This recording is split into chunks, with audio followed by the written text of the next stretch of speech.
U.S. Navy SEAL Master Chief Edward C. Byers. To be a Navy SEAL means that you have to be incredibly resilient. You have to be hardworking. They're the toughest men on the face of this planet. Any mission they're given, they'll succeed at it.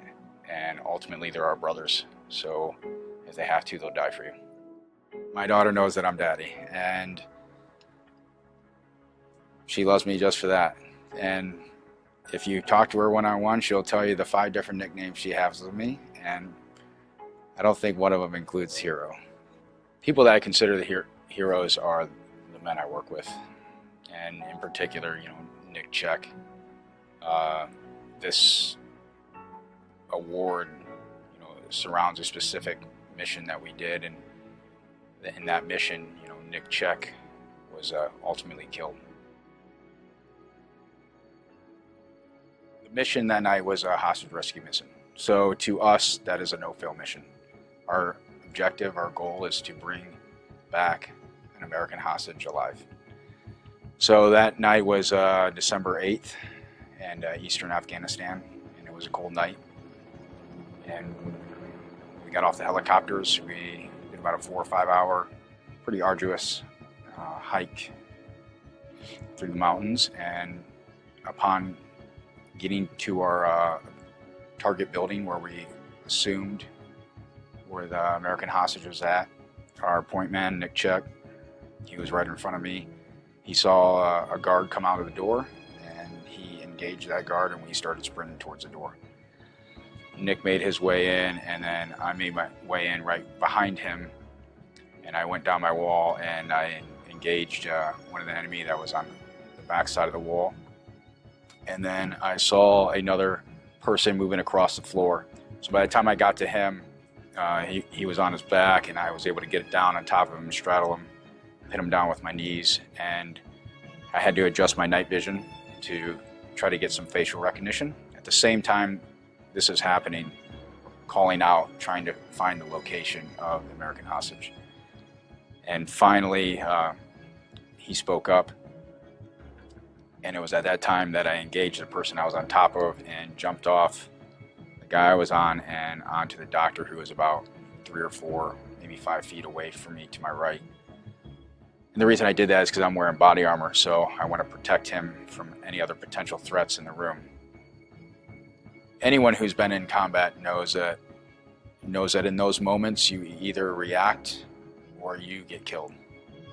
When I did that, there was a guy who was right behind him within arm's reach, who was armed, and I was able to pin that guy to the wall by his throat while I'm kind of holding the doctor and waiting for my teammates to come in and take care of that threat that was right next to us. Once that was done, I still laid on top of him. I kept asking him, like, hey, can you walk? And is there anything medically wrong with you? Because our goal is to bring this guy back alive. So he said he was fine. And once we got outside, I noticed that our medics were working on Nick.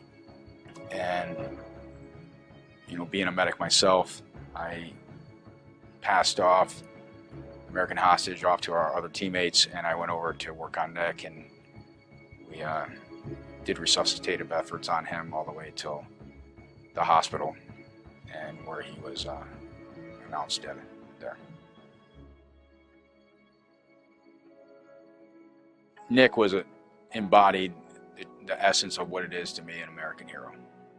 He will forever be remembered in the pages of history for the sacrifices that he made. It's been almost a little over 3 years since that mission happened, and it wasn't until December that you finally get a call from the president's office saying, can you take a call from the president at this time and at this date? And my initial reaction was, does anyone actually ever say no to this? It wasn't until he called and I got to speak to him and he said, congratulations, I looked at your award and I'm approving you to receive the Congressional Medal of Honor. And that's when it's like, okay, this is real. When I called my mom that night and told her, You know, I gotta love my mom. Her first question out of her mouth was, "Do you think I'll be able to come to it?" And I was like, "Of course, Mom. I'm pretty sure you're gonna be allowed to come." So my initial reaction to it was, you know, that I felt very honored and very humbled, because now I'm going to be a representative for the Navy and Naval Special Warfare community, and there's a weight that carries with it, and that weight is the sacrifices that everybody has made within this community. Guys like Nick Check and all of our other brothers who have fallen, it's an affirmation once again of the job that we do, and an appreciation for the job that we do. I would not be able to do this job if it wasn't for the support of my family. It's impossible. They don't get any of the credit, you know, so it's a team in every aspect, at work and at home.